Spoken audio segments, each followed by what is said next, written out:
Hello, so welcome back everyone. This is CS Swapnil Mehta here and I have been teaching you the GST amendments applicable for May 2021 examination which are to be held in July 2021, and this is going to be the lecture number 2 of this amendment series. Okay, I have already taught you the amendments of chapter 1, 2, 3 and 5, both the units, in the previous video. Okay, in this lecture I am going to start teaching you the amendments from chapter number 4. Chapter number 4 is basically the chapter of exemption. There is only one amendment in applicable for your exam which is there, which is entry number 19C. As you can see, I have highlighted it. Satellite launch services supplied by Indian Space Research Organization or Antrix Corporation Limited or New Space India Limited. तो જે satellite launch services જે છે એ supply કરે છે, satellite launch services supply કરે છે કોણ? Indian space research organisation, અંતરિક્ષ કોર્પોરેશન લિમિટેડ ઓર ન્યૂ સ્પેસ ઇન્ડિયા લિમિટેડ. તો એ જે સર્વિસીસ જે છે એ એક્ઝમ્પ્ટ થઈ જશે. એઝ યુ કેન સી, આપણા લોકોનું જે આ અમેન્ડમેન્ટ વાળા પોર્શન છે એમાં આપણે આજનો લેક્ચર સ્ટાર્ટ કર્યો છે ચેપ્ટર નંબર 4, અને which is what you can exemptions from GST, chapter exemptions from GST. Okay, and એના અંદર પણ there is only one amendment. If you can see, there is only one amendment which is there on page number 4.91. Okay, page number 4.91. This is actually a printout of new module which is on page number 4.91. You can see here. Okay, so page number 4.91, only amendment, satellite launch services supplied by Indian Space Research Organization, Antrix Corporation Limited or New Space India Limited. Okay, so આ જે છે satellite launch કરવાની service આ લોકો provide કરે તો એ exam છે. Okay friends, just આ તો કદાચ એમસીક્યુમાં કે એમ કોઈ ક્વેશ્ચનમાં પૂછાય તો ઠીક છે, બાકી નોટ સો ઇમ્પોર્ટન્ટ. નેક્સ્ટ આપણે લોકો આગળ વધીએ છીએ એ છે જીએસટી, આપણું chapter 6 which is input tax credit. Input tax ક્રેડિટની અંદરનું જે આ અમેન્ડમેન્ટ છે, એકચ્યુઅલી આપણે અમેન્ડમેન્ટ નહીં કહીએ, આ ઓલરેડી ગયા વર્ષે પણ હતું, બટ અનલકીલી જે છે મોડ્યુલમાં કદાચ પ્રિન્ટેડ નહીં હોય અને મારા જે એ ટાઈમના લેક્ચર્સ છે એમાં અવેલેબલ નથી. સો એટલા માટે જે છે આ હું અત્યારે કવર અપ કરું છું, which is given on page number 6.14, which is regarding restriction of ITC on invoices debit notes not uploaded by supplier in his GSTR1. શું છે આ પોઈન્ટ તો તમે સમજો, હું તમને અન્ડરસ્ટેન્ડિંગ આપું છું આની.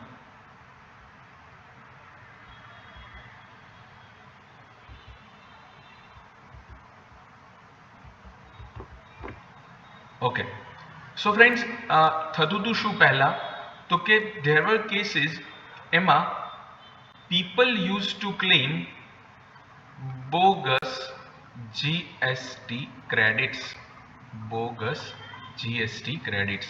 Bogus GST credits means what? Bogus GST credit means કે સપ્લાયર જે છે એ ઇનવોઇસ આપી દે. ઇનવોઇસ કોને આપી દે? રેસિપિયન્ટને.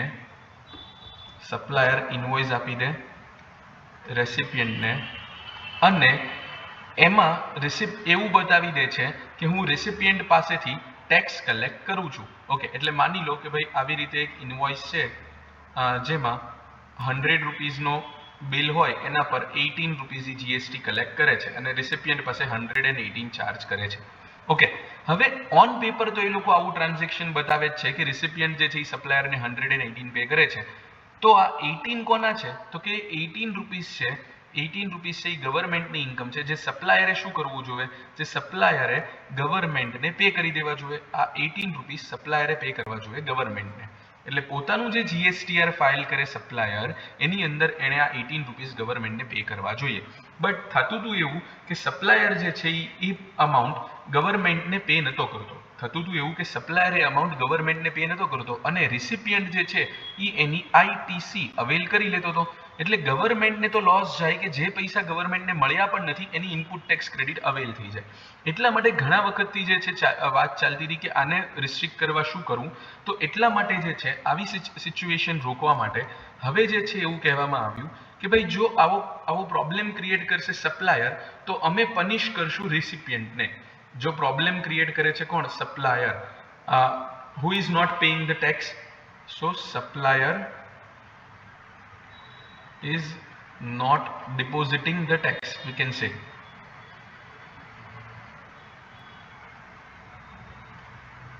તો પછી જે રિસિપિયન્ટ છે he shall or he will not be eligible for ITC. તો કે રિસિપિયન્ટને એની ક્રેડિટ નહીં આપવામાં આવે. તો રિસિપિયન્ટે એમ કીધું કે યાર ઘણી વખત તો એવું પણ બની શકે ને કે થોડીક અમાઉન્ટ તો મિસમેચ હોય, અને આમ પણ તમે જુઓ તો સપ્લાયર ભૂલ કરે છે. તમે અમને ટાઈમ તો આપો. આ તો કેવું થાય કે અમે જો છે રિસિપિયન્ટે એવું કીધું કે ભાઈ ઘણી વખત એવું થાય છે કે ટાઈમ પીરિયડના મિસમેચને કારણે સપ્લાયર જે છે એને કદાચ ટેક્સ પછી ડિપોઝિટ કરતો હોય, અમારી ક્રેડિટ અમે અમારા રીતે પહેલા લઈ લેતો હોય, આમ તેમ. તો આટલા માટે થઈને તમે પૂરેપૂરી આઈટીસી જે છે એ અમારી ડિસઅલાઉ કરી દો, એ નહીં ચાલે. તો એમની વાત પણ જે છે એને થોડીક ગવર્મેન્ટે ધ્યાનમાં લીધી, અને ગવર્મેન્ટે એવું કીધું કે તમને અમે એન્ટાયર આઈટીસી તમને ડિસઅલાઉ નહીં કરી દઈએ, પણ હું કહું છું એની એક્સેસ અમે તમને આઈટીસી આપીશું પણ નહીં. શેની? તો recipient will not be eligible for ITC in excess of what? તો કે 10% of ITC which is otherwise available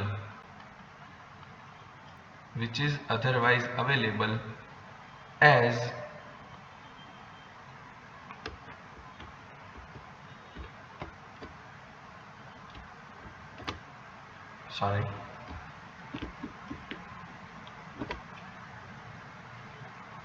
which is otherwise available as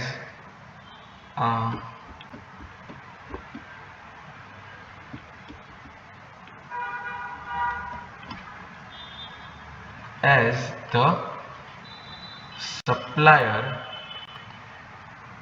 has deposited the amount.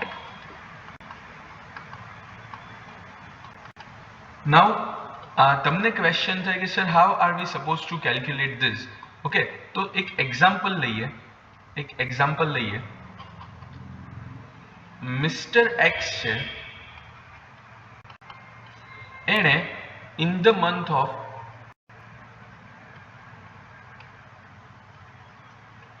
you can say October 2020 એને total ITC જે મળે એમ છે ઈ છે 2 lakhs રૂપીઝની. મતલબ જે in the month of October 2020 એને જેટલા ઇન્વોઇસીસ મળ્યા છે એ કેટલાના છે? 2 lakh રૂપીઝના. આ આપણે કહીએ total ITC. Okay, out of this 2 lakh rupees શું થયું હતું? તો કે supplier of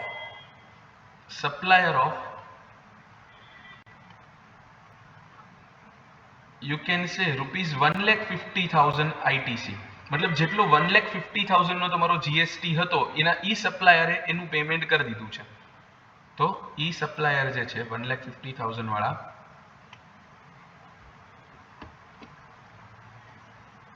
has deposited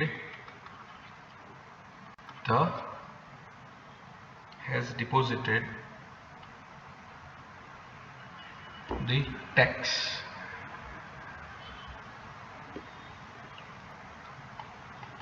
Okay, balance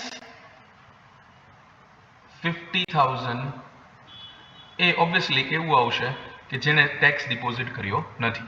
તો આમાંથી કેટલી આઈટીસી માટે એલિજિબલ થશે? તો કે જુઓ ભાઈ 1,50,000 માટે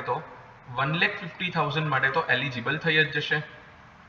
1,50,000 માટે તો એલિજિબલ થઈ જ જશે.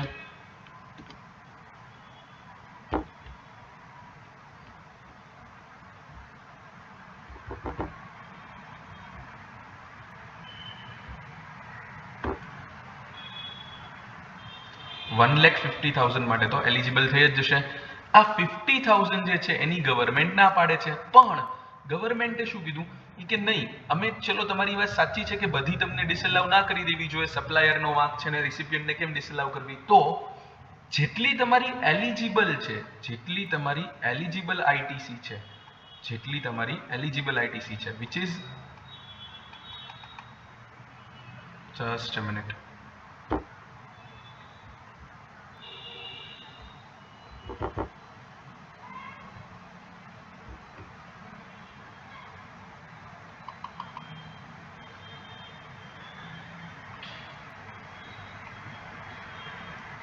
જેટલી તમારી એલિજિબલ આઈટીસી છે વિચ ઇઝ ₹1,50,000 એના પ્લસ 10% અમે તમને બીજી અલાઉ કરશું.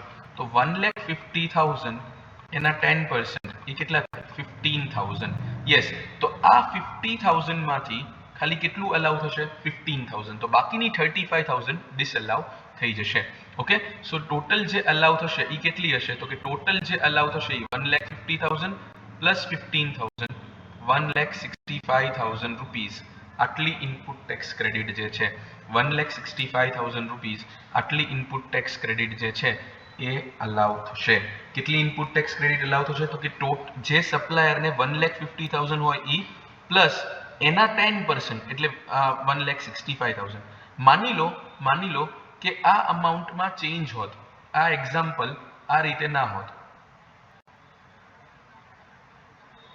આ એક્ઝામ્પલ હોત આ રીતે કે ટોટલ જે છે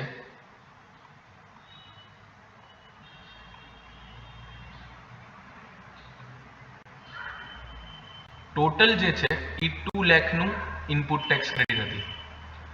એમાંથી 1,90,000 ચલો એવું લખીએ, 1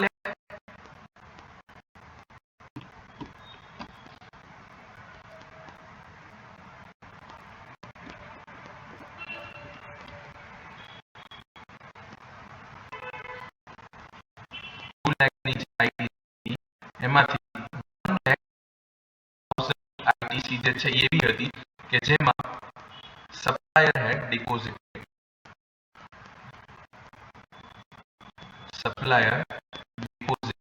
tax.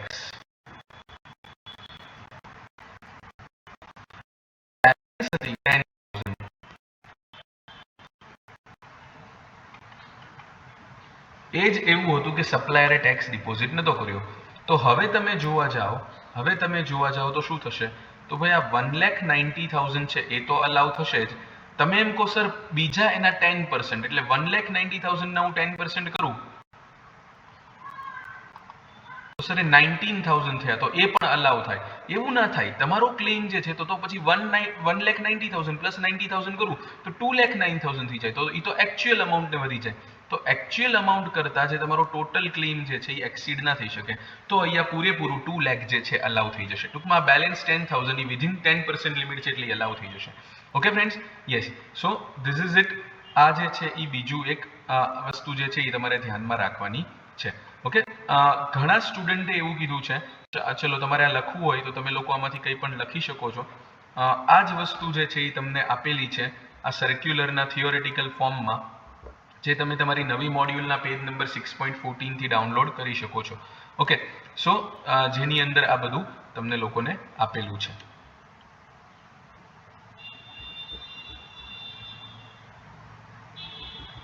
Now, if you see, 2 illustrations are also there. આપણે ચલો ઇલસ્ટ્રેશન્સ જોઈ લઈએ. આ બંને વસ્તુ તમે 2 પેજ થોડુંક જે છે એ રીડ કરી લેજો. એક સ્ટુડન્ટ્સે મને એવું પૂછ્યું છે કે સર એક અમેન્ડમેન્ટ આવ્યું છે કે જેમાં આ 10% વાળું એ થઈ ગયું છે, મતલબ આપણે જે 10% એડ કરીએ છીએ એની બદલે થઈ ગયું છે 5%. તો શું એવું અમેન્ડમેન્ટ છે અને શું અમારી એક્ઝામ માટે એપ્લિકેબલ છે?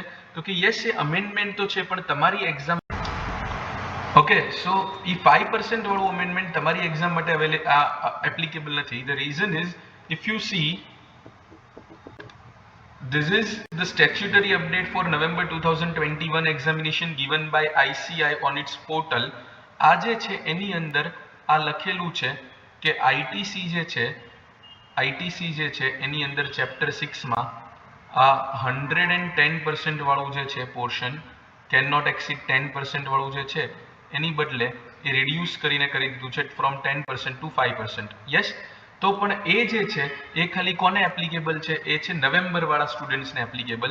સો હોપફુલી તમારામાંથી કોઈ બધા જે સ્ટુડન્ટ્સ વિડીયો જોવે છે એને નવેમ્બરમાં અટેમ્પ્ટ ના આપવો પડે, પણ કદાચ આ તો નવેમ્બરમાં એટેમ્પ્ટ આવે તો આ 10% વાળું પણ અમેન્ડ થઈને થઈ ગયું છે હવે 5%. So there is a statutory update, but that is applicable for November examination, not your May examination. કારણ કે એ જે અમેન્ડમેન્ટ આવેલું છે, આ જે અમેન્ડમેન્ટ આવેલું છે, આ જે છે એ છે સર્ક્યુલર ડેટેડ, આ છે circular dated, notification dated 22nd December 2020. Okay, અને તમારી એક્ઝામમાં ખાલી 30th October 2020 સુધીનો જ જે ચેન્જીસ થયા હોય જીએસટી લોમાં, 30th October 2020 સુધીના ચેન્જીસ થયા હોય જીએસટી લોમાં, એ જ એપ્લિકેબલ છે. Okay friends, yes. સો ચલો, આ થઈ ગયું ઇનપુટ ટેક્સ ક્રેડિટનું અમેન્ડમેન્ટ, પણ એના सम्स જે છે એ થોડાક આપણે જોઈ લઈએ.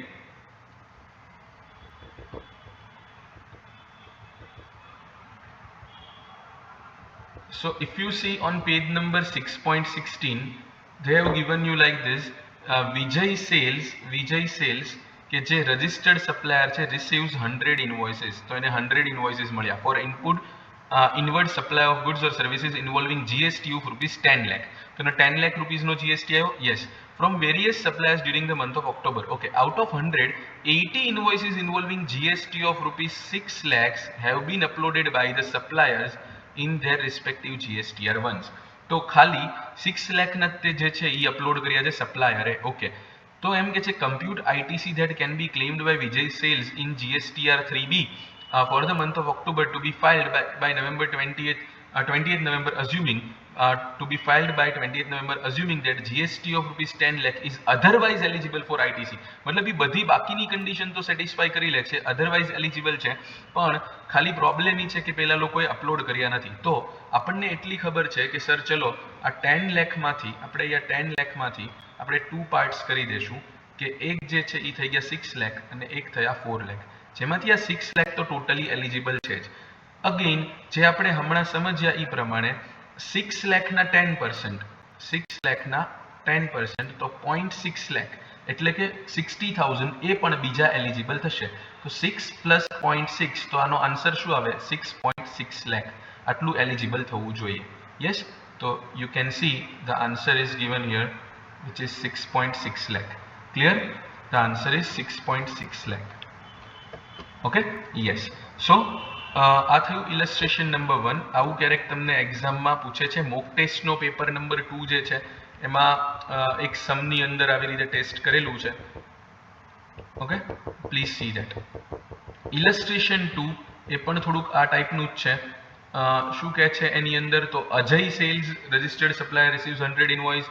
આ વખતે જે છે 10 લાખ છે, 10 લાખમાંથી આઉટ ઓફ 185 ઇનવોઇસીસ છે. હવે એમ કે છે 9.5 લાખ હેવ બીન અપલોડેડ.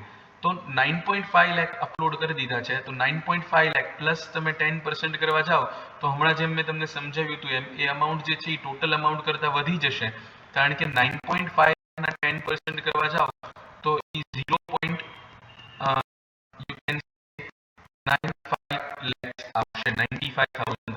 તો 10 કરતાં પણ ટોટલ વધી જાય, એમાં એડ કરો તો લાગી જશે.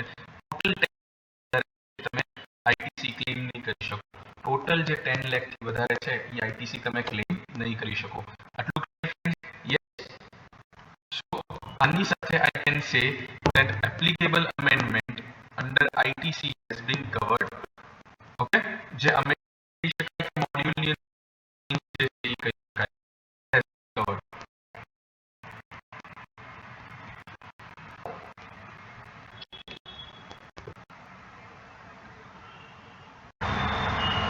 ચલો, નેક્સ્ટ અમેન્ડમેન્ટ જે છે કે જે છે રિગાર્ડિંગ પ્રેક્ટિકલ ટોપિક હું કહું તો એ છે ફ્રોમ યોર ચેપ્ટર નંબર 9.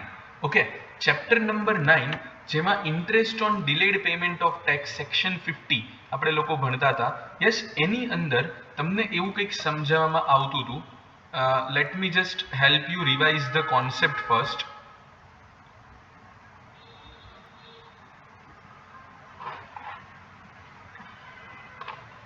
આની અંદર આપણે એવું ભણતા હતા કે તમારી જે જીએસટી આઉટપુટ ટેક્સ લાયબિલિટી હોય આને પે કરવામાં તમે ડિલે કરો છો, આને પે કરવામાં તમે ડિલે કરો છો, તો કે જનરલી તમારે પે ક્યારે કરવું જોઈએ? તો કે તમારે જનરલી પે કરવું જોઈએ તમારો જે મંથને રિલેટ કરે છે એ આઉટપુટ લાયબિલિટી એના નેક્સ્ટ મંથની 20th પહેલા. એટલે માની લો કે જો તમારો મંથ હોય ઓક્ટોબર મંથ હોય તો એને 20th નવેમ્બર સુધીમાં તમારે એનું શું કરવું જોઈએ? પેમેન્ટ કરી દેવું જોઈએ.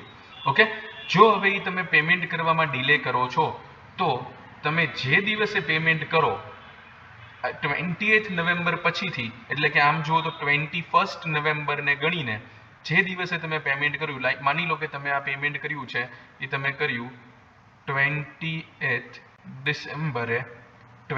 ડિસેમ્બરે, તો અહીંના વચ્ચેના જે ડેઝ હોય, એટલે કે નવેમ્બરના તમે જુઓ તો 10 ડેઝ થયા પ્લસ ડિસેમ્બરના 20, તો એ 30 ડેઝ માટે તમારી પાસેથી ગવર્મેન્ટ કેટલું ઇન્ટરેસ્ટ લેતી હતી? તો કે તમારી પાસેથી ઇન્ટરેસ્ટ લેતી હતી 18% પર એનમ. તો કે શું સર એ ઇન્ટરેસ્ટ રેટમાં ચેન્જ છે? બિલકુલ નહીં. Interest rate as it is જ છે. ઇન્ટરેસ્ટ રેટ જે છે એ એઝ ઇટ ઇઝ છે 18%. તો સર શેમાં ચેન્જ છે? આ પીરિયડ બદલાઈ ગયો છે કે જેની અંદર જીએસટી મતલબ આવી રીતે ડેઝ નહીં ગણવાના? નો, પીરિયડ પણ એઝ ઇટ ઇઝ છે. પણ પહેલા એવું હતું કે સમજો તમે, તમારી જે છે એ લાયબિલિટી લેટસ છે આઉટપુટ ટેક્સ લાયબિલિટી હતી 30 lakhs.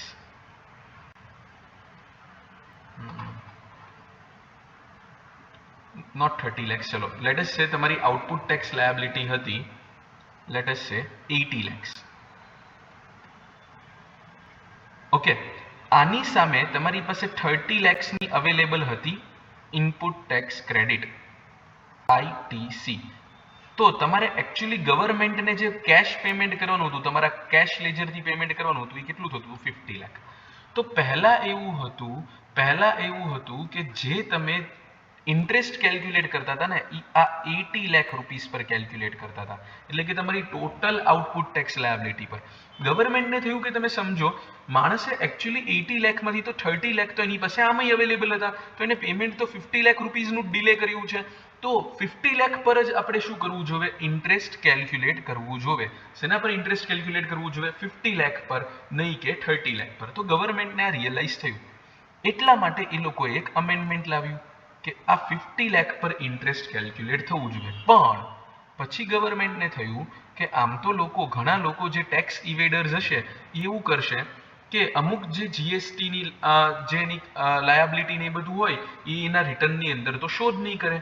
અમુક જીએસટી લાયબિલિટીની આઉટપુટ લાયબિલિટી હશે એ જીએસટી રિટર્નની અંદર તો શો જ નહીં કરે, અને પછીથી જ્યારે આપણે એને પકડશું કે ભાઈ તારે તો જીએસટી પે કરવાનો થતો હતો, એટલે પછી જ્યારે એ પાછળથી પેમેન્ટ કરશે ત્યારે એમ કહેશે કે ઓકે મારે આટલો પે કરવાનો થતો હતો ને, એમાંથી જો મારી પાસે આટલી ઇનપુટ ટેક્સ ક્રેડિટ પણ હતી.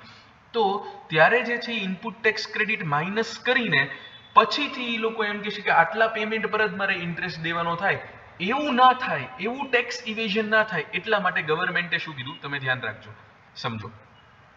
આપણે એક અહીંયા સમજીએ, લેટેસ્ટ છે એક ટાઈમલાઈન ડ્રો કરીએ. ઓકે,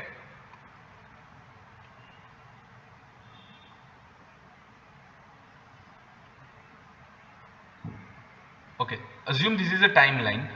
આ દિવસ તમારું પૂરું થયું 31st ઓક્ટોબર, એટલે ઓક્ટોબર મંથ કમ્પ્લીટ. હવે તમારે આનું રિટર્ન ભરવું જોઈતું હતું 20th નવેમ્બર સુધીમાં. જે તમે તમારું રિટર્ન ભરીને તમે આ ક્રેડિટ જે છે એ તમારી લઈ શકતા હતા. ઓકે, એ જે છે તમે તમારું 3B ભરી દેવાનું હતું 20th નવેમ્બર સુધીમાં. હવે જે છે એ તમે તમારું 3B જે છે એ 20th નવેમ્બરે નથી ભરતા, અને તમે તમારું 3B જે છે એ તમે ભરો છો 20th ડિસેમ્બરે. એટલે તમે તમારું રિટર્ન જ ફાઇલ નથી કરી રહ્યા, તમારે રિટર્ન ફાઇલ કરવામાં સમહાઉ ડીલે થઈ ગયું છે.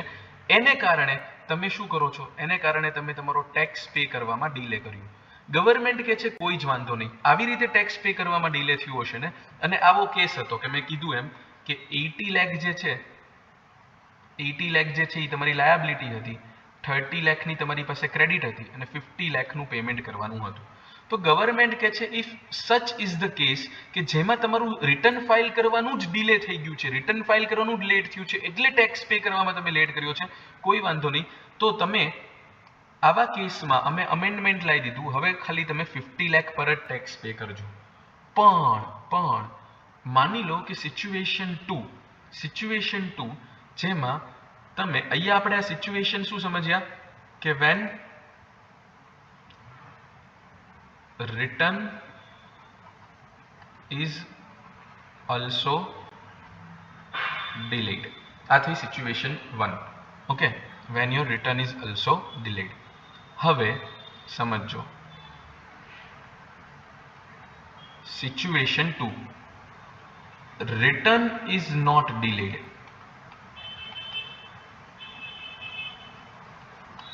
મતલબ તો કે જે તમારે તમારું 3B ફાઇલ કરવાનું હતું, જે ફાઇલ કરવાનું હતું 20th નવેમ્બરે, તમે 3B તો તમારું 20th નવેમ્બરે જ ફાઇલ કરી દીધું. સમજો 3B જે છે એ તમે તમારું 20th નવેમ્બરે ફાઇલ કરી દીધું. મતલબ 3B જે છે એ તમે તમારું 20th નવેમ્બરે જ ફાઇલ કર્યું. પાછળથી કંઈક તમારી પાછળથી સ્ક્રુટિની કરી કે તમે પકડાયા કે કંઈક ટેક્સ ઇવેઝન બહાર આવ્યું અને એને કારણે એવી ખબર પડી કે ભાઈ તમારે જે છે એ 80 લાખ રૂપીઝનો ટેક્સ ભરવાનો થાય છે. પાછળથી જે છે તમારી સ્ક્રુટિની કરવાથી ખબર પડી કે તમારો 80 લાખનો ટેક્સ પે કરવાનો થાય છે.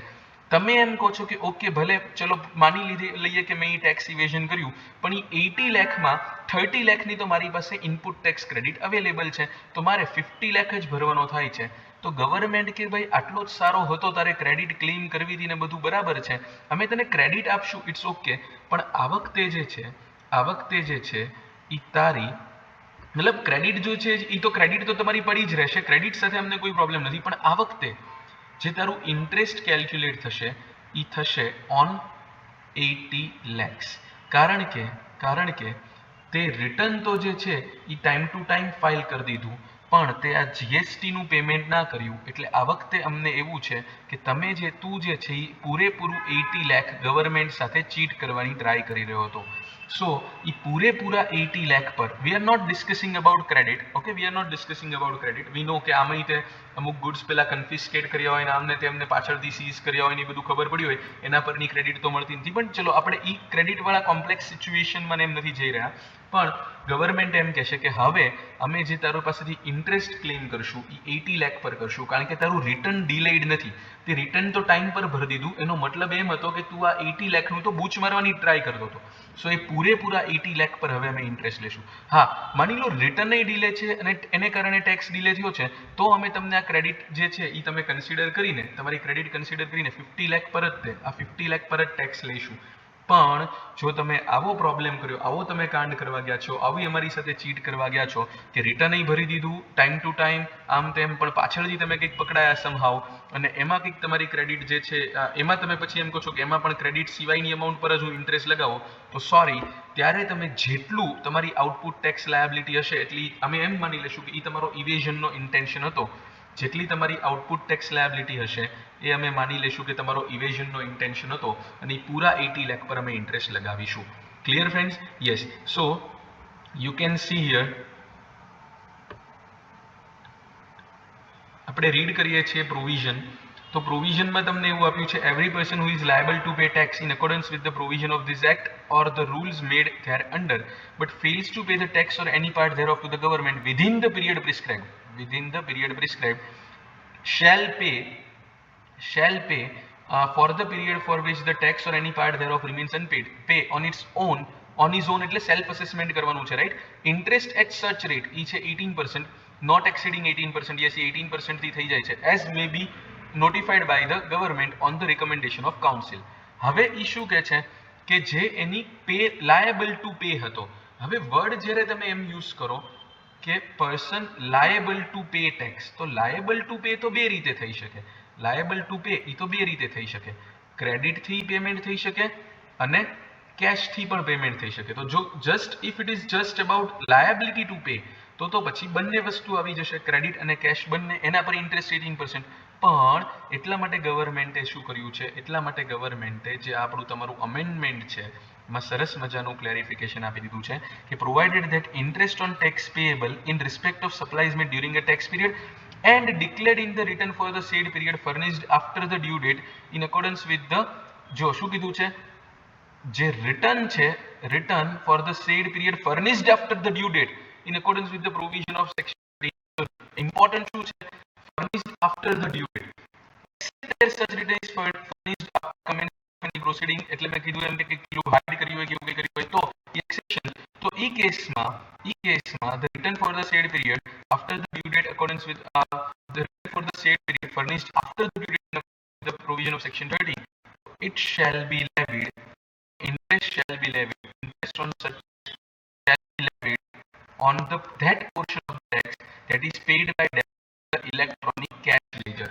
मतलब क्रेडिट लेजर वाળું નહીં ખાલી કેશ લેજર જે તમે ડેબિટ કરો છો એ જ પણ કયા કેસમાં જ્યારે તમે રિટર્ન ફાઇલ કરવામાં ડિલે કર્યું છે તો return time to time file કરી દીધું છે એવું કંઈ કર્યું છે કે પાછળથી કંઈક તમારું પકડાયું છે કે એવું કંઈક કેસ છે તો કે 73 74 સેક્શન 73 74 વાળી મેટર છે તો પછી કંઈક તમારા સામે પ્રોસિડિંગ્સ સ્ટાર્ટ થઈ છે એ મેટર છે તો પછી ફ્રેન્ડ્સ જે છે તમને આ બેનિફિટ નથી મળવાનો તો પછી તમારે તમારું એન્ટાયર જે લાયેબલ ટુ પે જે છે એન્ટાયર પર તમારે ટેક્સ ઇન્ટરેસ્ટ ભરવું પડશે પણ રિટર્ન ફાઇલ કરવામાં ડિલે કર્યું છે રિટર્ન ફાઇલ કરવામાં ડિલે થયું એને કારણે તમારે પેમેન્ટમાં ડિલે થયું છે તો પછી ખાલી ને ખાલી શું છે તો પછી એમ કહે છે કે ખાલી ને ખાલી તમારા કેશ લેજરની બેલેન્સ પર જ ઇન્ટરેસ્ટ લાગશે ક્લિયર લેટ અસ સી આના सम्स પણ તમને અવેલેબલ છે જો આ બધું જે છે થિયરી એની રિલેટેડ જ છે એક વખત રીડ કરવું હોય તો કરજો બાકી મેં તમને આમ તો સમજાવી જ દીધું છે આના આપણે જે सम्स ને બધું છે એ તમને અહીં આપ્યું છે ચલો આ ઇલસ્ટ્રેશન 2 એ તો બહુ સિમ્પલ છે એ આ અમેન્ડમેન્ટના રિલેટેડ નથી બેઝિક ઇન્ટરેસ્ટ ગણવા માટેનું છે એ પણ જોઈ લેજો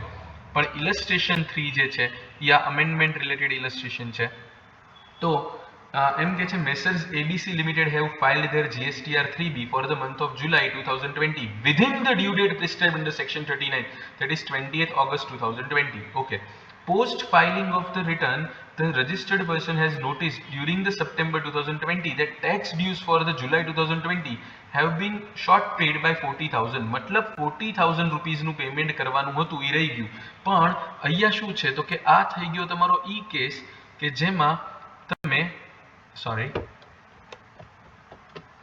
આ થઈ ગયો તમારો ઈ કેસ કે જેમાં તમે રિટર્ન તો જે છે એ શું હતું તો કે રિટર્ન ફાઇલ્ડ ઓન ટાઈમ પાછળથી તમને ખબર પડી કે 40,000 નું પેમેન્ટ જે છે એ બાકી છે તો આના પરનું જે ઇન્ટરેસ્ટ હોય એ તો આપણને ખબર છે પૂરું જ લાગશે નહીં કે ખાલી કેશથી પેમેન્ટ કરો એના પર so Mrs ABC has paid the above shortfall 40,000 through GSTR 3B of September 2020 filed on 20th October 2020 payment through cash ledger 30,000 credit ledger 10,000 examine the interest payable under CGST Act 2017 તો કેટલું interest pay કરવું પડશે એવું ઈ તમને કહે છે તો તમે સમજો રિટર્ન તો ટાઈમ ટુ ટાઈમ ફાઇલ કર્યું હતું એટલે આ કેસની અંદર પૂરા 40,000 પર એને ઇન્ટરેસ્ટ પે કરવું પડશે return time to time file કરી દીધું હતું પછીથી એનો ખબર પડી હતી કે ઓછું પે કર્યું છે તો આમાં અમે તમને બેનિફિટ નહીં આપીએ કે ક્રેડિટનો બેનિફિટ મળશે ને બાકીના પર જ ઇન્ટરેસ્ટ મળે નો બીકોઝ તમે return time to time file કરી દીધું છે બીકોઝ તમે રિટર્ન જે છે એ ટાઈમ ટુ ટાઈમ ફાઇલ કરી દીધું છે અમે શું કરીશું બીકોઝ તમે return time to time file કરી દીધું છે અમે તમને એ બેનિફિટ નહીં આપીએ પાછળથી જે 40,000 છે એ પૂરેપૂરા તમે ઇવેડ કર્યા છે એમ માનીને અમે પૂરા 40,000 પર ઇન્ટરેસ્ટ લેશું ક્યારથી ઇન્ટરેસ્ટ લેવાનું તો જો ક્યાં સુધીમાં ભરી દેવું જોઈતું હતું એને પેમેન્ટ ક્યાં સુધીમાં કરી દેવું જોઈતું હતું 20th August 2020 યસ તો 20th August 2020 સુધીમાં કામ કરી દેવું જોઈતું હતું એનું એણે ફાઇલ ક્યારે કર્યું 20th October 2020 તો તમે ડેઝ કેલ્ક્યુલેટ કરો તો ડેઝ કેવી રીતે આવશે તો ઓગસ્ટ જે છે એમાં 31 ડેઝ હોય એમાંથી 20 ડેઝ જવા દો તો ઓગસ્ટ જે છે એના કેટલા થયા ઓગસ્ટના 11 થયા સપ્ટેમ્બરના 30 થયા અને ઓક્ટોબરના જે છે એ 20 થયા તો 20 + 30 50 ને +11 61 તો 61 ડેઝ જે છે એ થશે તમને આન્સરમાં ભૂલ છે આન્સરની અંદર ઇન્સ્ટિટ્યૂટે સમહાવ તમને અહીંયા 60 ડેઝ જ આપ્યા છે તો નહીં એ 61 આવશે 60 નહીં આવે તો અકોર્ડિંગલી એ આન્સર જે છે એ તમે ચેન્જ કરજો પણ આ જે સિચ્યુએશન છે એમાં ઇન્ટરેસ્ટ કેટલું લાગશે તો આ જે સિચ્યુએશન છે એમાં ઇન્ટરેસ્ટ લાગશે પૂરા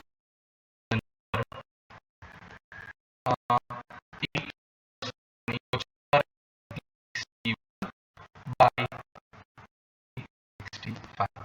ઓકે, તો આટલું જે છે આ તમે કેલ્ક્યુલેશન કરજો, આટલું ઇન્ટરેસ્ટ આવશે. Let me just even calculate.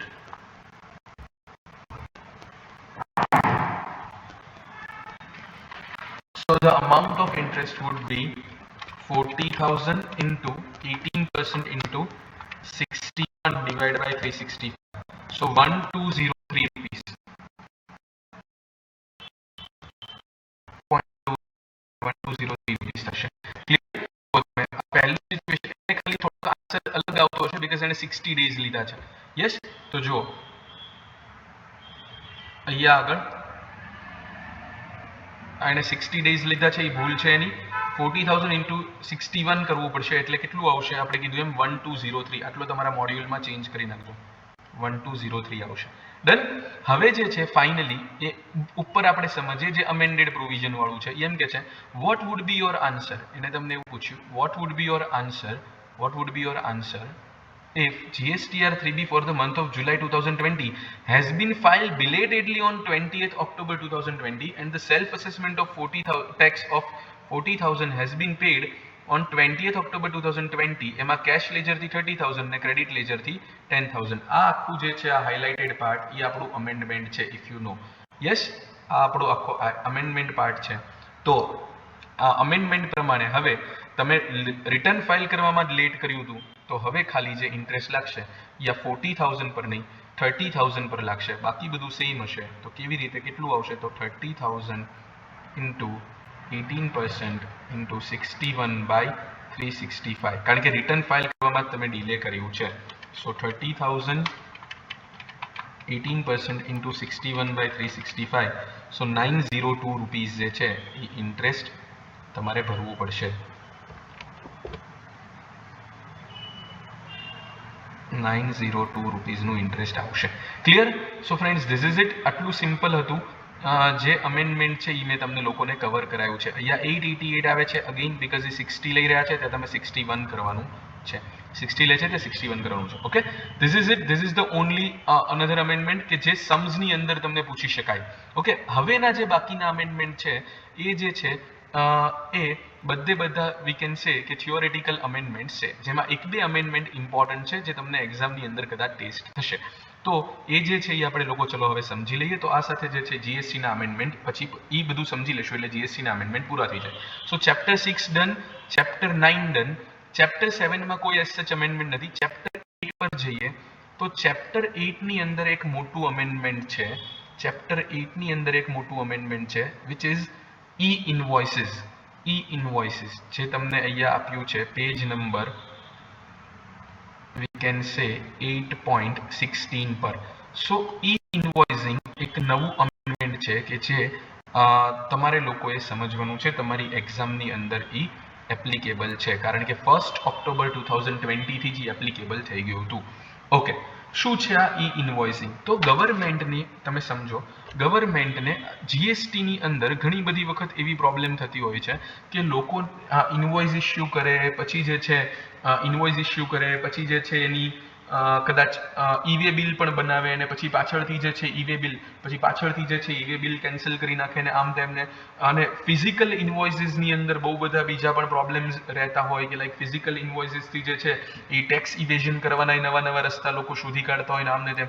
એટલે ગવર્મેન્ટને થયું કે બોગસ બિલિંગને આ બધું અટકાવવા માટે આપણે એક કામ કરીએ, આપણે કમ્પલસરી એવી પ્રોવિઝન લાવી દઈએ, આપણે કમ્પલસરી એવી પ્રોવિઝન લાવી દઈએ કે હવેથી અમુક લોકોને, અમુક સ્પેસિફાઈડ લોકોને એમના જે ઇનવોઇસીસ જે છે એ ઇલેક્ટ્રોનિકલી ઇસ્યુ કરવા પડશે. ઇનવોઇસીસ ઇસ્યુ કરવા પડશે. ઇનવોઇસીસ એટલે કે ઇલેક્ટ્રોનિકલી ઇસ્યુ કરવા પડશે. Not only that, electronically issue કરવાની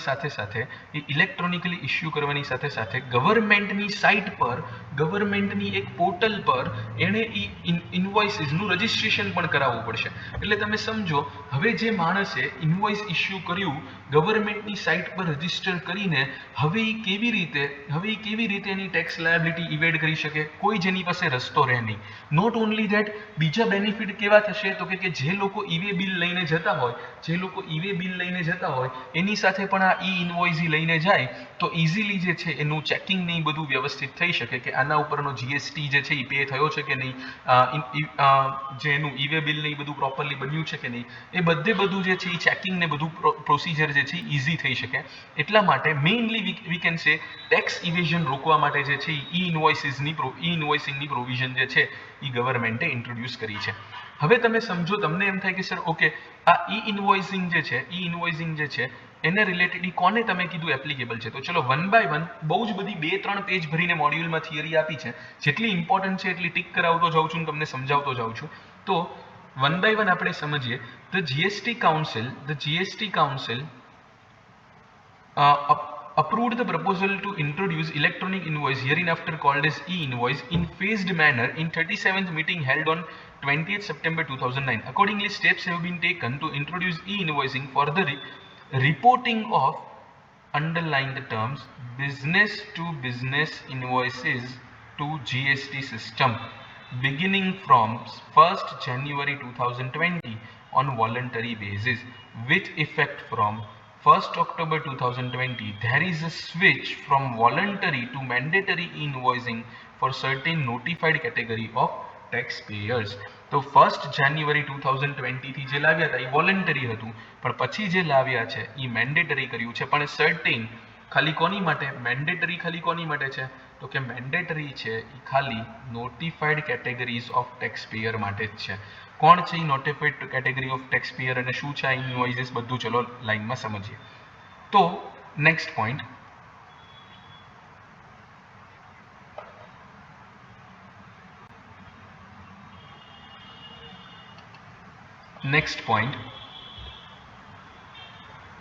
એમ કે છે કે ઓલ, પેલું મેં તમને કંઈક B2B એવું અંડરલાઈન કરાયું, રાઈટ? ઈ પણ જે છે એના રિલેટેડ પણ આપણે હમણાં જોઈશું. નેક્સ્ટ પોઈન્ટ આપણે આગળ વધીએ તો એવું સમજાવે છે all registered businesses with an aggregate turnover based on PAN in preceding financial year from 2017-18 onwards greater than 500 crore hereinafter referred to as notified person will be required to issue e-invoices. આની language જે છે અહીંયા જે આપ્યું છે હું read કરું છું, આ પોઈન્ટ રીડ કરું છું, તો અહીંની જે લેંગ્વેજ છે એ થોડી પ્રોપર નથી. ચલો આની પ્રોપર લેંગ્વેજમાં આપણે સમજવું હોય તો અહીંયા નીચે જે છે ફરી નોટિફાઈડ પર્સન કરીને આપણને સમજાવે છે, નીચે જે છે એ સમજાવે છે, ત્યાંથી સમજીએ.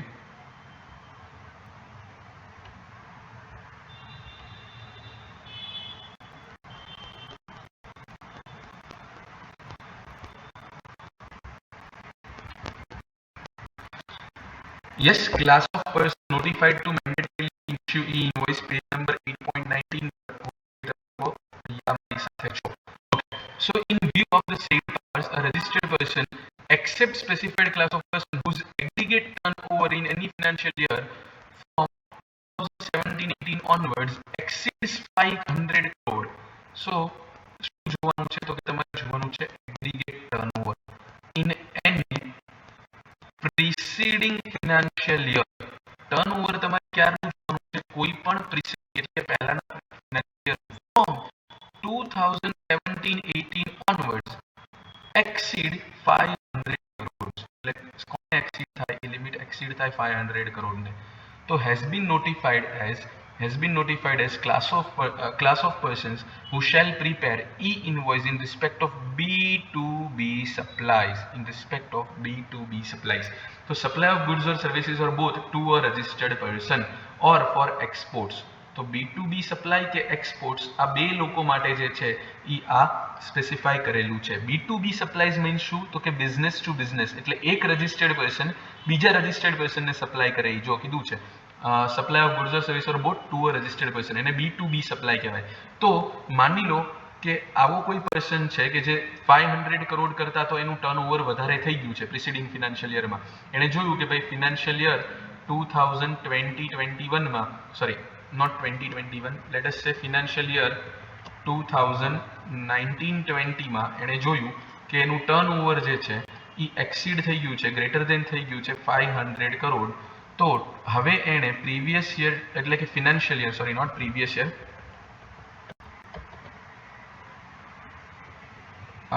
ફિનાન્શિયલ યર 2021-22 થી એણે શું કરવું પડશે તો કે બધા ઇનવોઇસ આ ઈ ઇનવોઇસ કરવા પડશે, પણ એ કયા જે ઓનલી B2B હોય, એટલે from one registered person to another registered person હોય તો જ.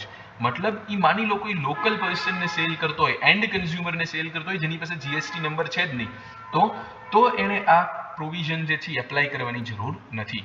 ક્લિયર? સો જો એટલા માટે લખ્યું છે thus presently such notified person are not required or allowed to report B2C invoices. B2C એટલે business to customer. Yes.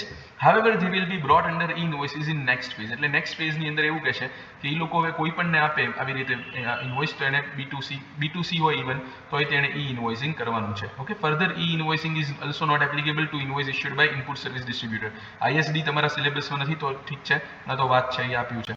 Okay, if invoice issued by notified person in respect of supply made by him, tax on which is payable under reverse charge mechanism, e-invoices is applicable. તો again reverse charge ના કેસમાં પણ even RCM ના કેસમાં પણ તમારે e-invoices applicable થઈ જાય છે. Clear? So જો એક્ઝામ્પલ આપ્યું છે, a taxpayer say a firm of advocate having aggregate turnover in the financial year of more than 500 crore is supplying services to a company who will be discharging the tax liability as a recipient under reverse charge mechanism. Yes, such invoice have to be reported by such taxpayer since it is a notified person to IRP. IRP શું છે ટૂંકમાં e-invoices ની provision જે છે એ applicable થઈ જશે. Okay, સમજીએ.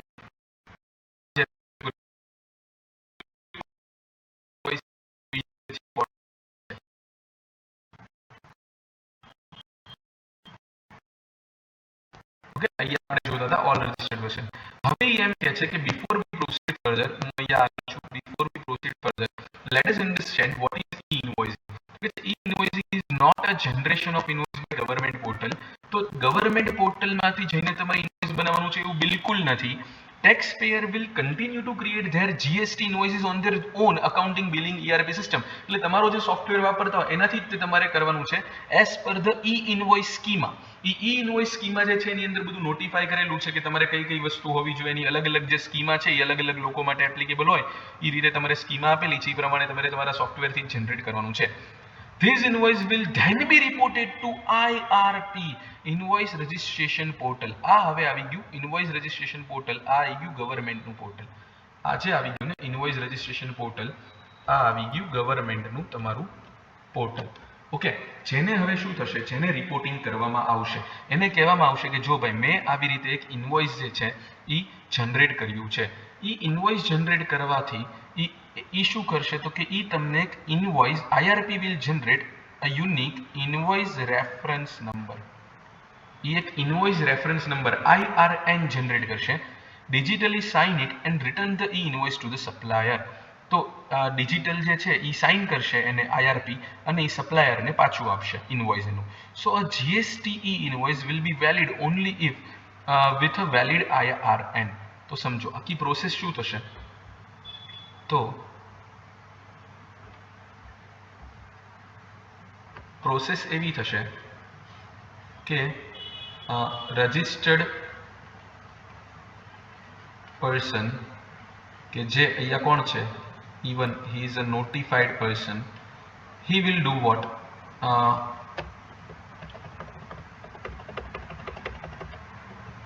Registered person જે અહીંયા કોણ છે, જે અહીંયા છે નોટિફાઈડ પર્સન, મતલબ જેનું 500 કરોડથી ફિનાન્શિયલ યરમાં ટર્નઓવર એક્સીડ થતું હોય એ જ, કોઈ પણ ફિનાન્શિયલ યરનું 2017-18 જ્યારથી જીએસટી આવ્યો ટૂંકમાં ત્યારથી લઈને કોઈ પણ ફિનાન્શિયલ યરનું. યસ, તો એણે શું કરવાનું છે, he will generate e-invoice in schema from his own software. Okay, આ અન્ડરસ્ટેન્ડિંગ માટે હું આવું લખાવું તમને. For his own software, એ પોતાના સોફ્ટવેરમાંથી જનરેટ કરશે. Then he will do what? Then he will inform to, you can say inform word, શું word, exact word શું છે, reported. Yes, reported to invoice registration portal. Then report this e-invoice to invoice registration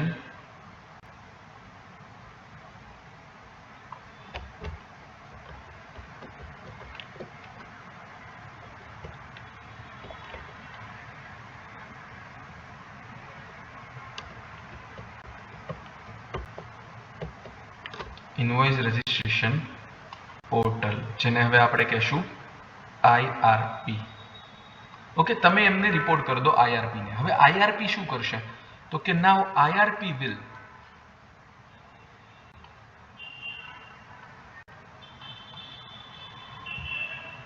issue, IRP shall issue એક શું issue કરશે IRP? આપણે જોયું invoice reference number IRN.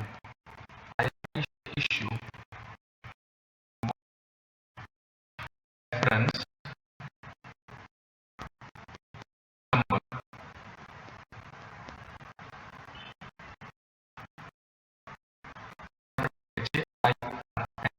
આ IRN કેવો હશે? એ એક યુનિક નંબર હશે કે જે બીજા કોઈ ઇનવોઇસ રેફરન્સ ઇનવોઇસ માટે ઇનવોઇસ માટે એપ્લિકેબલ નહીં હોય.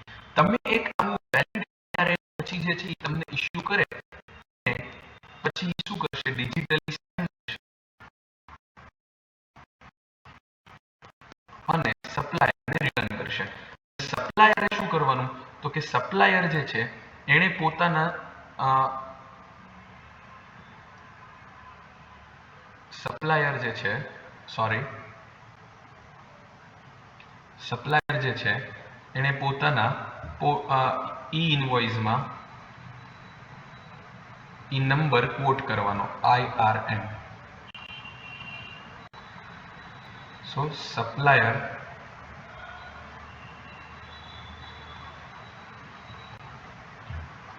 will quote IRN in his e-invoice, અને એ કોટ કરેલું હશે તો જ તે જે છે એ વેલિડ ગણાશે. ક્લિયર?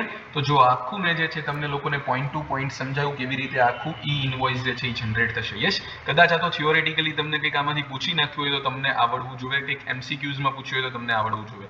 યસ, મેઇનલી તો કોને એપ્લિકેબલ છે એ પૂછી શકવાના વધારે ચાન્સીસ છે. ઓકે, હવે જે છે આપણે નીચેના પેરેગ્રાફ પર આવીએ છીએ. એમ કે છે presently invoices, credit note, debit note when issued by notified person to a registered B2B for the purpose of exports are covered under e-invoice. આપણે જોઈ લીધું. તો different documents are covered for ease of reference. The understanding the system is referred as e-invoicing. ભલે આમાં જો invoice નહીં, ઈ credit not સહી છે, ઈ ડેબિટ નોટ સહી છે, પણ ખાલી આ તો સિમ્પલ વર્ડ્સ માટે એને શું કહેવાય છે? ઈ ઇનવોઇસિંગ. ટૂંકમાં ક્રેડિટ નોટ ડેબિટ નોટ પણ આવી રીતે જનરેટ થાય છે. હવે ઓકે, ચલો નેક્સ્ટ એમ કે છે એડવાન્ટેજીસ ઓફ ઈ ઇનવોઇસીસ. તો એ તમને થોડાક એના એડવાન્ટેજીસ ને એનું બધું સમજાવે છે. કદાચ આવું થોડુંક થિયોરેટિકલી બધું રીડ કરવાનું, મેઇનલી તમને ખબર પડશે કે આ બધું જે છે એ ટેક્સ ઇવેઝન રોકવા માટેનું અને એમની સિસ્ટમ જે છે એ ઇઝી કરવા માટેનું જ છે. So e invoices has many advantages for businesses. One such advantage is auto reporting of invoices into GSTR return. તો આ પહેલું જે છે તમારે કદાચ આ થિયોરેટિકલી પૂછી what are the advantages of e-invoicing, તો પહેલો આ પોઈન્ટ લખવાનો auto reporting of invoices into GSTR return. તો હવે તમે એકવાર આવી રીતે e-invoices રિપોર્ટ કર્યા હશે એટલે તમારા GST રિટર્નમાં ડેફિનેટલી તમે સીધું આ બધું જનરેટ થઈ જશે, એટલે તમારે GST રિટર્ન ફાઇલ કરતા વખતે બહુ મહેનત નહીં પડે. And auto generation of e way bill, આ બીજું એક્ઝામ્પલ, આ બીજું થયું બેનિફિટ. બીજો બેનિફિટ શું છે? Auto generation of e way bill whenever required. તો જ્યાં ઈ-વે બિલની જરૂર હશે તો ઈ-વે બિલ જે છે એ શું થઈ જશે? એ ઓટોમેટિકલી જનરેટ થઈ જશે. Okay, under e-invoicing business has to report B2B invoice data only once in the e-invoice form and the same is reported in the multiple forms GSTR1, e-वे bill etc. Okay, e-वे bill can be auto generated using e-invoice data. GSTR1 also auto generated. તો એ આપણને ખબર પડી ગઈ, ઉપર કીધું તો ખરું કે ભાઈ રિટર્ન ની અંદર બતાવી જશે. તો GSTR1 can also be auto populated with the invoice data. It will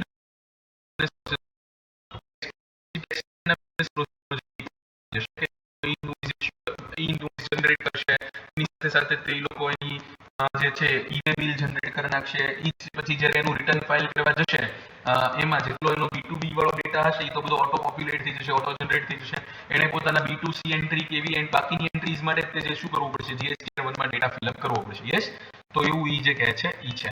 આ તો કોને બેનિફિટ થયો, સપ્લાયર. હવે તમે આગળ જો, there will be substantial reduction in transcription error as the errors as the same data will be reported to tax department as well as to the buyer to prepare his inward supply purchase register. તો substantial reduction in transcription error. Transcription મતલબ એક person થી બીજા person માટે બધું એકબીજાને કહેતા હોય કે ભાઈ આટલું જે છે મેં આવી રીતે બિલ, મતલબ આ બિલ મેં જનરેટ કર્યું. શું થાય કે ભાઈ સપ્લાયર જે છે એ અલગ અમાઉન્ટ નાખતો હોય, ઘણીવાર રિસિપિયન્ટ જે છે એ અલગ અમાઉન્ટ નાખતો હોય. એવું નહીં થાય. એ બે વચ્ચેનું જે છે એ જે ટ્રાન્સક્રિપ્શનની જે એરર હશે એ ઓછી થઈ જશે. કેમ?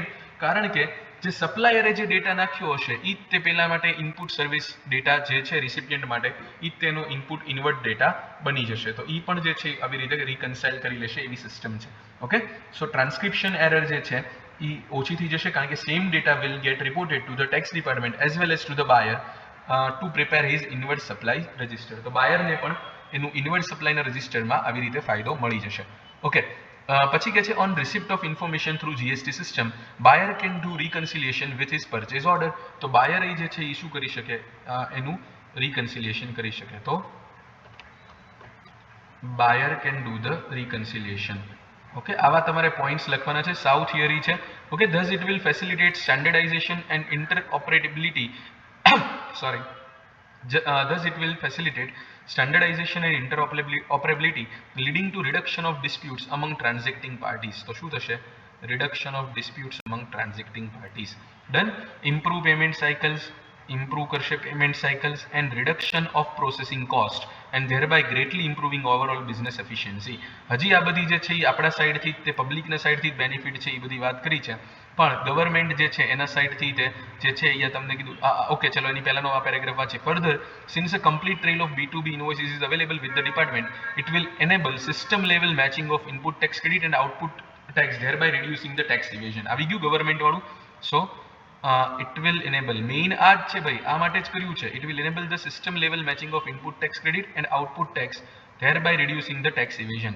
Last but not the least, e-invoicing will eliminate the fake invoices. Main fake invoices હવે રહેશે નહીં. ખોટા પેલા બોગસ બિલિંગ ને એ બધું કરતા હોય ને એના કારણે ક્રેડિટ ને અપ્લાય કરતા હોય એવું કંઈ નહીં થાય. Claiming fictitious input tax credit એ હવે બનશે નહીં. By raising fake invoices is also one of the biggest challenge currently faced by tax authorities. The e-invoicing system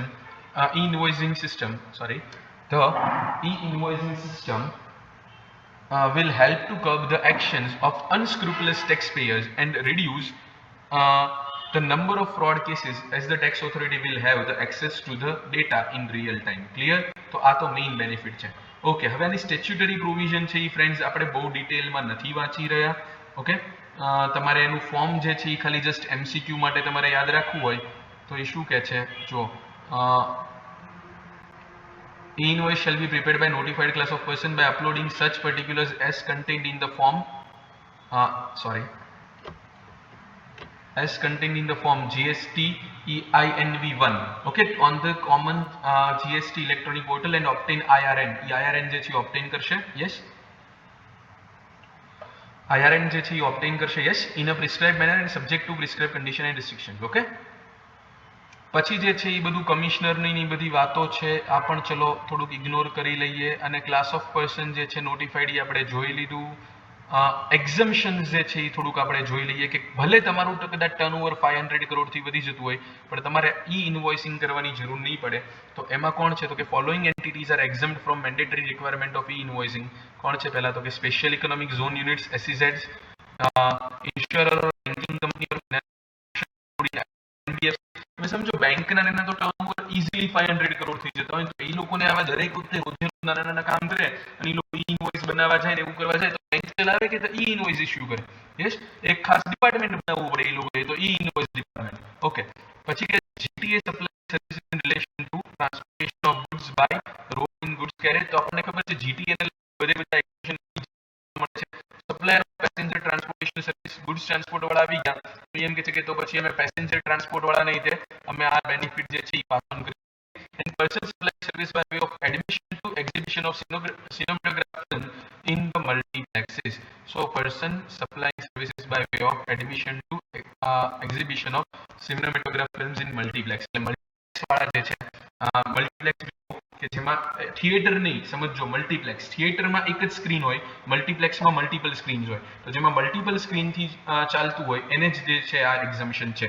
okay, કે એ લોકોએ ઈ ઇનવોઇસિંગ જે છે એ કરવાની જરૂર નથી. Clear friends? તો આટલું એક સિમ્પલ હતું આ વસ્તુ જે છે ઈ. The above mentioned entities are not required to issue e-invoice even if their turnover exceed 500 crore in the preceding financial year from 2017-18 onwards. Okay, આ બધું જે થોડુંક બીજું આપ્યું છે એ બધું તમે વાંચજો. હાવ e-invoice is generated એ બધું બહુ કંઈ ખાસ કામનું નથી. એનું ફોર્મેટ ને એ બધું આપ્યું છે, એવું તમારે જોવું હોય તો you can study on your own. Yes, એ તમે ફોર્મેટ ને એ બધું પણ તમે તમારી રીતે જોઈ શકો છો. ઓકે, હું આગળ વધું છું સીધો. ઈ ઇનવોઇસ સ્કીમા એમાં પણ આપણે બહુ રસ નથી. એક વસ્તુ મારે તમને સમજાવવાની છે, એ છે QR કોડ. તો એ શું છે તો તમે જુઓ, એના રિલેટેડ જ છે. ઈ ઇનવોઇસીસમાં બહુ બધી થિયરી આપી, તમે જુઓ તો. યસ, QR કોડમાં એમ કે છે કે upon successful registration of invoice on IRP, તમે જે IRP પર એનું રજિસ્ટ્રેશન કરશો, it will return a signed invoice to the supplier with IRN, આપણે જોયું, એન્ડ અ QR કોડ. હવે એક બીજું વસ્તુ આવશે, એ છે QR કોડ. હવે તમારા લોકો માટે QR કોડ તમારી જનરેશન માટે કઈ નવી વસ્તુ નથી. તમે બહુ બધા QR કોડ જે છે એ સ્કેન કરતા રહેતા હો છો. તમે લોકો જે ઓનલાઈન મતલબ બધું UPI પેટીએમ થી ને એમ બધા પેમેન્ટ કરતા હો છો, જીપે થી, એનાથી તમે QR કોડ સ્કેન કરો છો. એટલે QR કોડ વર્ડ જે છે ઇટસેલ્ફ તમારી માટે સાવ નવો હોય એવું તો નથી જ, ધેટ આઈ નો. હવે તો વાત જે છે એ શું છે, તો કે વાત છે એવી છે કે ઈ એક QR કોડ પણ જનરેટ થશે. આવો QR કોડ કેમ જનરેટ થશે, તો કે એટલા માટે જનરેટ થશે આવો QR કોડ કે આગળ જતા તમે સમજો કે તમારો જે છે, માની લો કે ગુડ્સ ઇનવોઇસ સાથે તમારો ગુડ્સ લઈને કોઈ ગુડ્સ ટ્રાન્સપોર્ટર તમારા ગુડ્સ લઈને કોઈ એક જગ્યાએથી બીજી જગ્યાએ જઈ રહ્યો છે.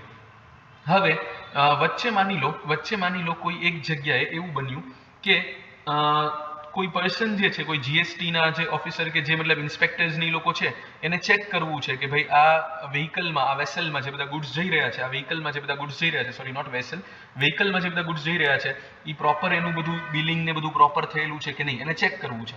હવે એ ચેક કરવા જાય અને તમારી પાસે ખાલી શું હોય, તમારી પાસે જો ખાલી હોય IRN, સોરી યસ IRN જ હોય, એટલે ઇનવોઇસ જે રેફરન્સ નંબર જ હોય, તો એ invoice reference number online check કરવા જાય, પણ એની પાસે કદાચ ત્યાં રસ્તા પર ચેક કરે છે, અડધા રસ્તે ત્યાં ઇન્ટરનેટ કનેક્શન ના પણ હોય, તો કે ભલે ઇન્ટરનેટ કનેક્શન નહીં હોય પણ QR કોડ હશે, ઈ તો હશે.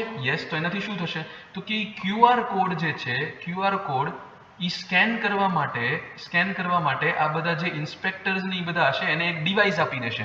એટલે ઈ લોકો શું કરશે, ઈ લોકો મોબાઈલ જેવા ઈ ડિવાઇસથી QR કોડ સ્કેન કરીને વેલિડિટી ચેક કરી લેશે કે ભાઈ તમારું જે ઇનવોઇસ જે છે એ તમારું પ્રોપર છે કે નહીં. તો જો IRN is embedded in the QR code which shall be extracted and printed on the invoice. તો એ QR કોડ જે છે એક્સટ્રેક્ટ અને પ્રિન્ટ તમારે કરી લેવો પડશે ઇનવોઇસમાં. તો QR code enables quick view, validation and access of the invoices from the GST system from handheld devices. handheld devices એટલે મોબાઈલ જેવું ડિવાઇસ હશે કે જેનાથી QR કોડ જે છે એ ક્વિકલી બધો ડેટા સ્કેન કરી લેશે અને બધો જે ઇન્ફોર્મેશન જે છે એ ક્વિક વ્યૂ થઈ જશે અને વેલિડેશન ને બધું જે છે એ તમે કરી શકશો. યસ, તો ડિજિટલ વેલિડેશન ને બધું કરી શકશો. તો ડિજિટલી સાઇન્ડ એનું વેલિડેશન ને બધું કરી શકશો. Yes, the digitally signed QR code will have a unique IRN which can be verified at the central portal as well as by the offline app by the officers. એમના officers જે છે offline app એનું verification કરી શકે અને આ helpful શેના માટે થશે, this will help for checking the invoice offline on the road side where internet may not be available all the time. Clear? So આ જે છે એના માટે અપ્લાય થશે. બસ આટલું તમે વાંચો, બહુ છે આ ડાયનેમિક QR કોડ. યસ, આટલું છે ફ્રેન્ડ્સ. આજે આપણે મેં તમને સમજાવ્યું એ છે ઇનવોઇસિંગ એ અમેન્ડમેન્ટ એપ્લિકેબલ બીજા અમેન્ડમેન્ટ્સ થઈ જાય એ કેવા થશે, તો હું તમને થોડુંક શો કરું.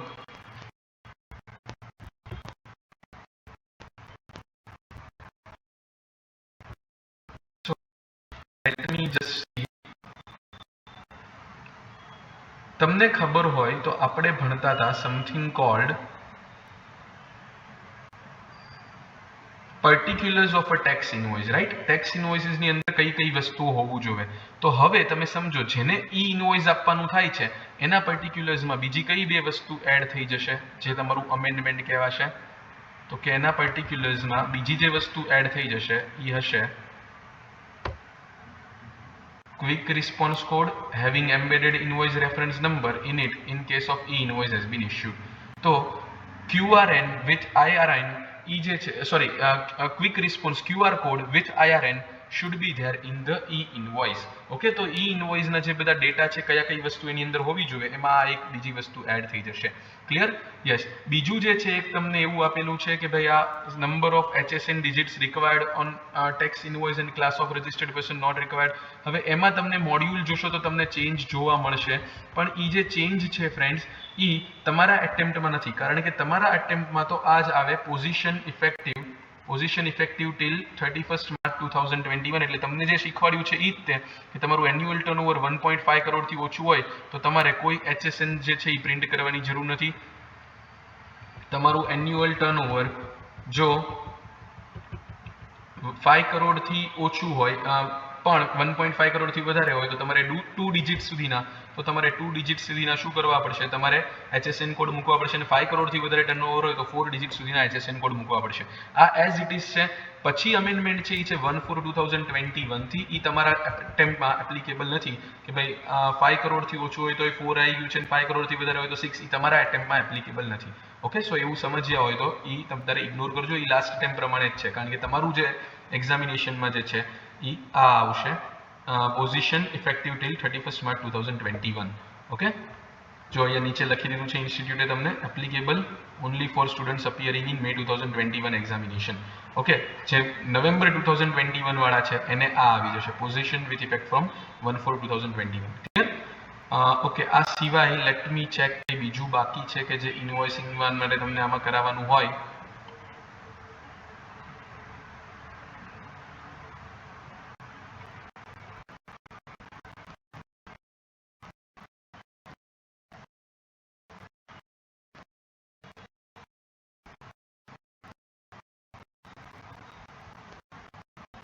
યસ, એક નાનકડું amendment consolidated revised tax invoice. consolidated છે, તમને ખબર છે right? What is consolidated tax invoice? એમાં એક નાનકડું અમેન્ડમેન્ટ છે.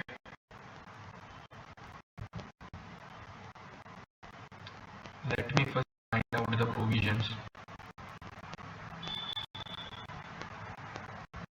not revised consolidated tax invoice.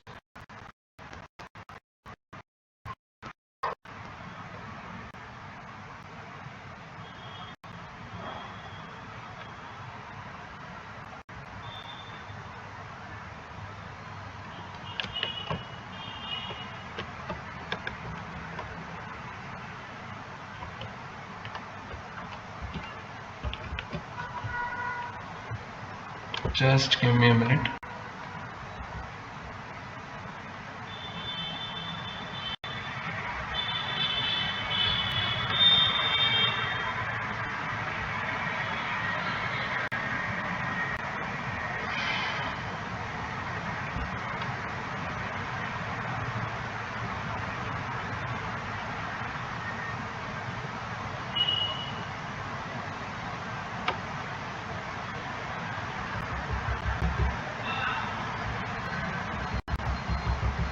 ઇનવોઇસિંગ ની પહેલા હશે.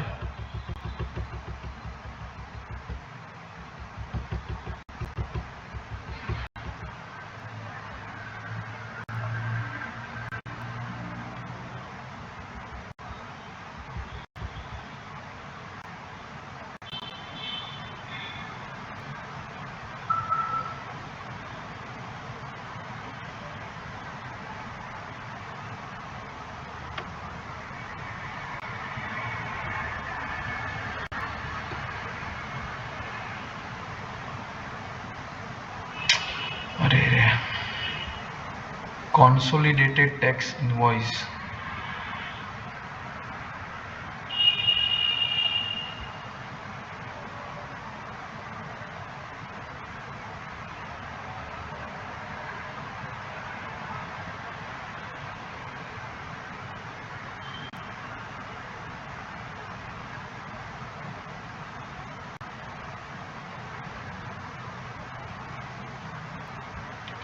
Okay, I guess this topic has been removed from here. Yes, here it is. No, અહીંયા આ રહ્યું. No tax invoice required to be issued if value is less than rupees 200. A consolidated tax invoice can be issued. A consolidated tax invoice can be issued. આપણે જે છે અહીંયા આપણે એ સમજી રહ્યા છીએ.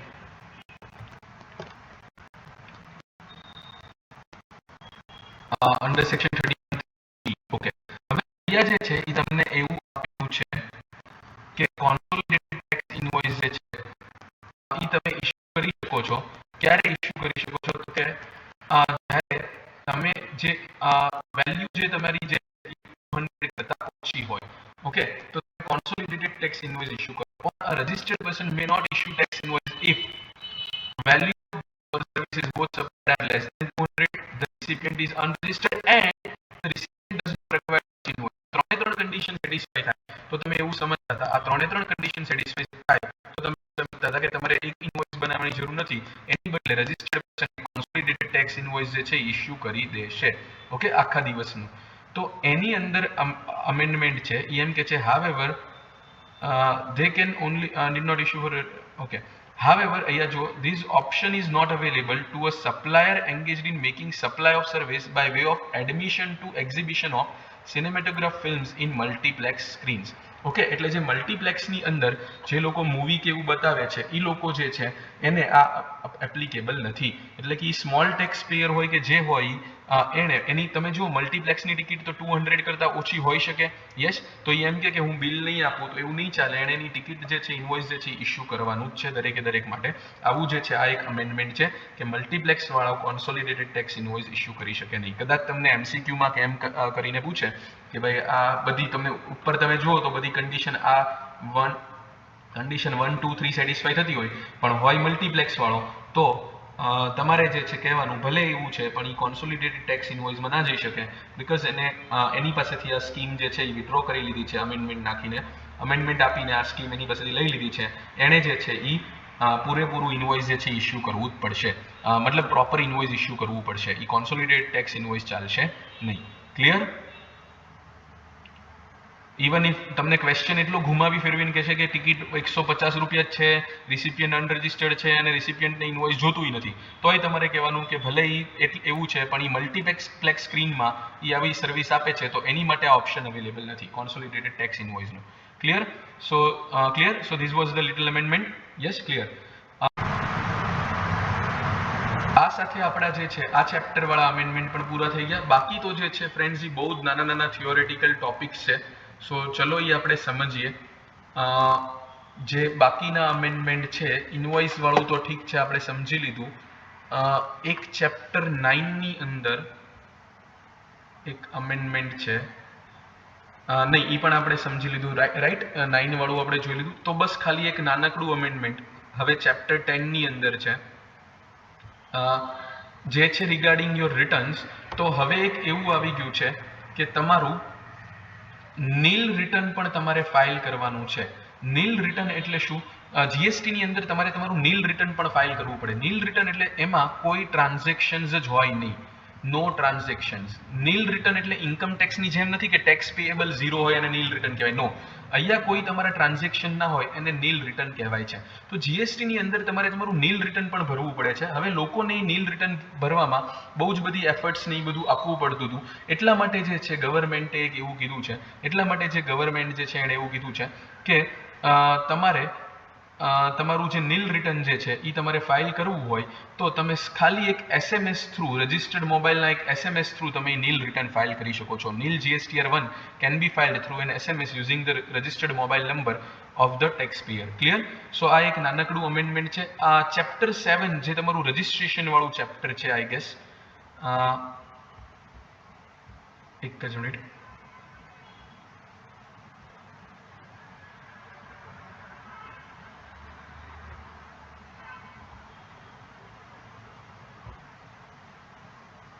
Just a minute.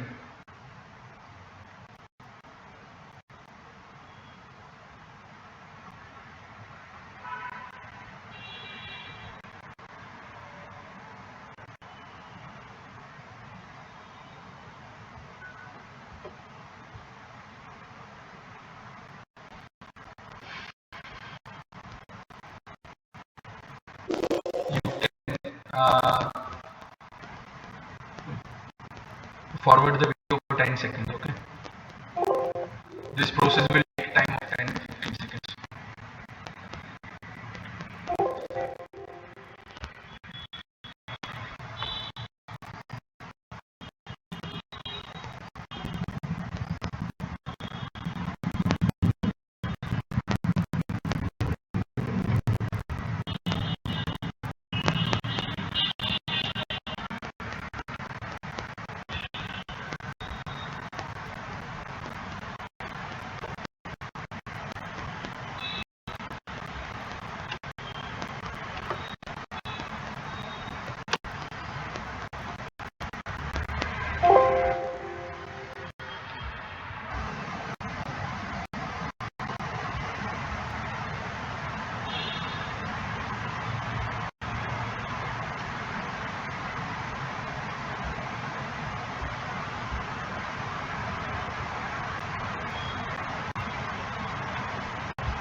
You can switch further forward the video for 10-15 seconds.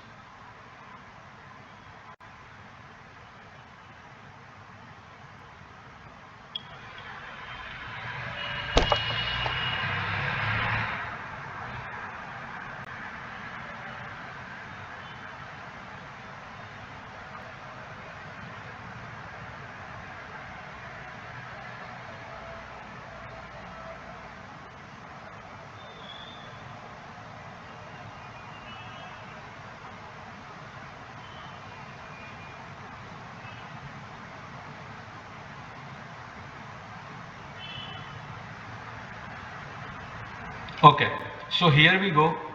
Registration વાળું chapter છે એમાં પણ થોડાક અમેન્ડમેન્ટ છે, બહુ જ નાના એવા છે પણ છે અમેન્ડમેન્ટ. ટોટલ થિયોરિટિકલ સેન્સમાં છે. તમે લોકોએ જો આટલું બધું ડિટેલમાં આટલી બધી થિયરી કરી હોય તો હું તમને જસ્ટ શો કરી દઉં.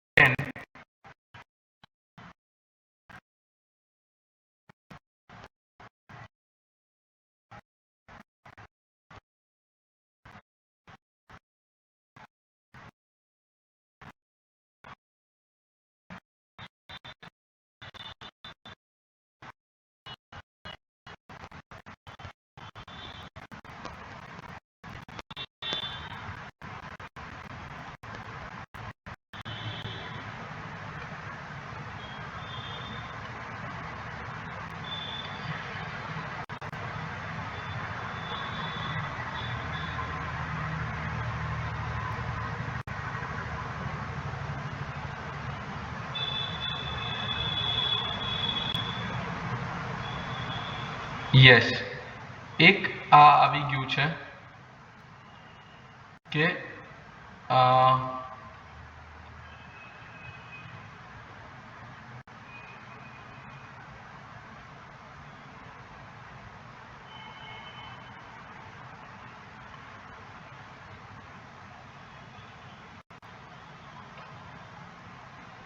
તમારે આધાર ઓથેન્ટિકેશન કરવાનું હોય છે. એક ઈ પ્રોવિઝન આવી છે કે અમુક લોકો જે છે એને નોટિફાય કર્યા છે કે એને શું કરવાનું છે કે ભાઈ એને આધાર ઓથેન્ટિકેશન કરવાનું છે એના રજિસ્ટ્રેશનની સાથે.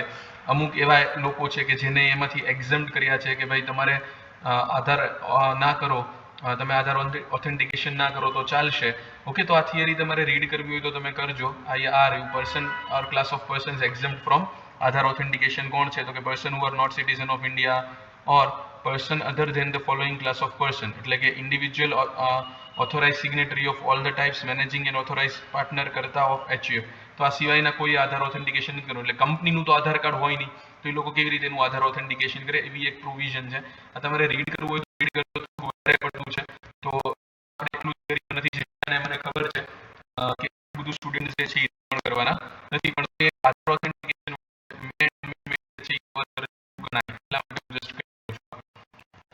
પછી જે છે એક વેરિફિકેશન વાળું કે જે નવું આવ્યું છે, તો એમાં એમ છે કે તમારા બિઝનેસનું ઓથેન્ટિકેશનનું ને એ બધું જે હશે આધાર ઓથેન્ટિકેશન, એની સાથે તમારું એક ફિઝિકલ વેરિફિકેશન પણ જે છે ઓથેન્ટિકેશન પ્રોપર ના થયું એનું ફિઝિકલ વેરિફિકેશન છે. જો where the proper officer is satisfied that the physical verification of a place of business of a person is required due to failure of other authentication or due to not opting for other authentication before the grant of registration or due to any other reason after the grant of registration, he may get such verification of the place of business in the presence of said person done.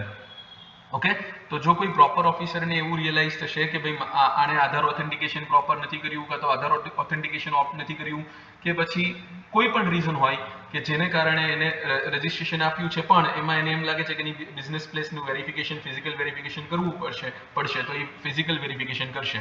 The verification report along with the other documents including photograph shall be uploaded in the prescribed form on the common portal within 15 days from the following the date of such verification. એના 15 દિવસમાં જે છે એ બધું upload કરી દેશે common portal એટલે કે GST portal પર within 15 days of such verification. Clear? તો આ એક વસ્તુ છે, બસ આ એક નવું હતું, બાકી કઈ ખાસ ફ્રેન્ડ્સ છે નહીં આમાં પણ. તોય કદાચ નાના મોટા થિયોરિટિકલ અમેન્ડમેન્ટ રહી ગયા હોય તો આઈ એમ સોરી, પણ હા ચેપ્ટર 10 ની અંદર જેમ કે અહીંયા તમે જોયું કે આ further nil GSTR 1 can be filed through SMS, એટલે નીલ જીએસટીઆર 1 છે એકલું જીએસટીઆર 1 માટે જે નીલ વાળી ફેસિલિટી નથી, દરેક જીએસટીઆર માં એ નીલ જે છે જે તમારે ફાઇલ કરવાનો હોય છે એમાં નીલ માટે તમને ઓપ્શન આપ્યો છે. તમે જોશો તો આગળ તમને આ ચેપ્ટરમાં બીજે જોવા મળશે. બતાવું તમને.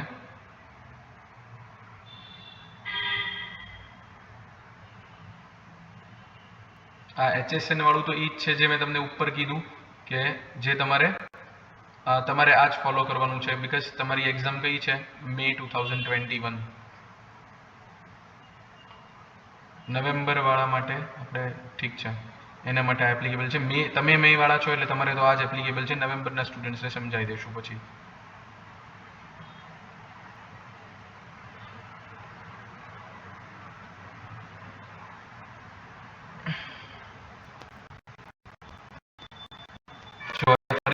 GSTR 1 can be filed to SMS.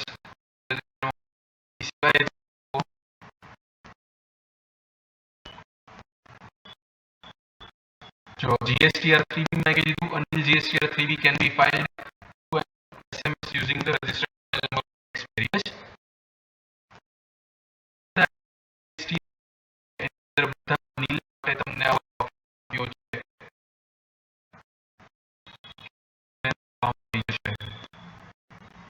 Yes, so composition scheme वाला हमारे NIL GST CMP8 does not have any entry in its table, so NIL GST CMP8 can be filed through SMS using the registered mobile number of taxpayer. Yes friends, so I tried my level best to cover up all the amendments from chapter 1 to 10.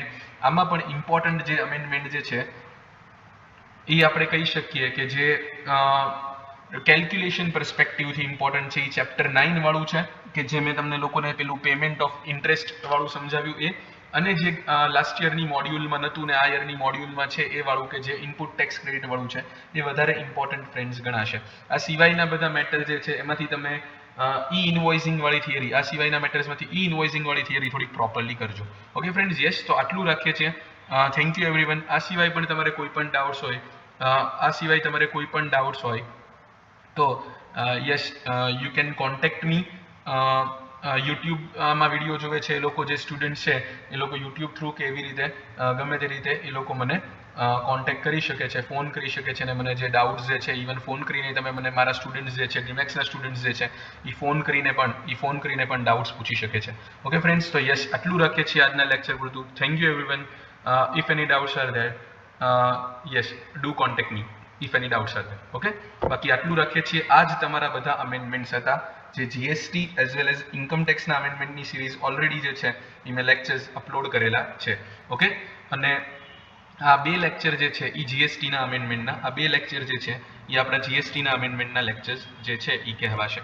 Okay friends, so income ટેક્સના અમેન્ડમેન્ટના ચાર lecture અને આ જીએસટીના અમેન્ડમેન્ટના 2 lecture, આની અંદર તમારા બધા અમેન્ડમેન્ટ્સ જે છે એ કવર થઈ ગયા છે. અગેન કોઈ મને પૂછશે કે શું જીએસટીના અમેન્ડમેન્ટ એટલા બધા એક્ઝામ માટે ઇમ્પોર્ટન્ટ છે, તો મેં ફરી કીધું એમ કે ખાલી કયા અમેન્ડમેન્ટ એક્ઝામ માટે વધારે ઇમ્પોર્ટન્ટ છે કે જે કેલ્ક્યુલેટિવ મેટર સાથે રિલેટ કરે છે, પેલું ઇન્ટરેસ્ટ લાયબિલિટી ગણવાવાળાને એ બધું. બાકી જે છે બહુ કંઈ ખાસ એટલા ઇમ્પોર્ટન્ટ જે છે એ અમેન્ડમેન્ટ કહી શકાય એમ, બાકી એટલા ઇમ્પોર્ટન્ટ અમેન્ડમેન્ટ જે છે એ કહી શકાય એમ નથી. Clear friends? યસ, તો આજના લેક્ચર પૂરતું આટલું રાખીએ છીએ. ઓકે ફ્રેન્ડ્સ, મળીએ. Thank you everyone.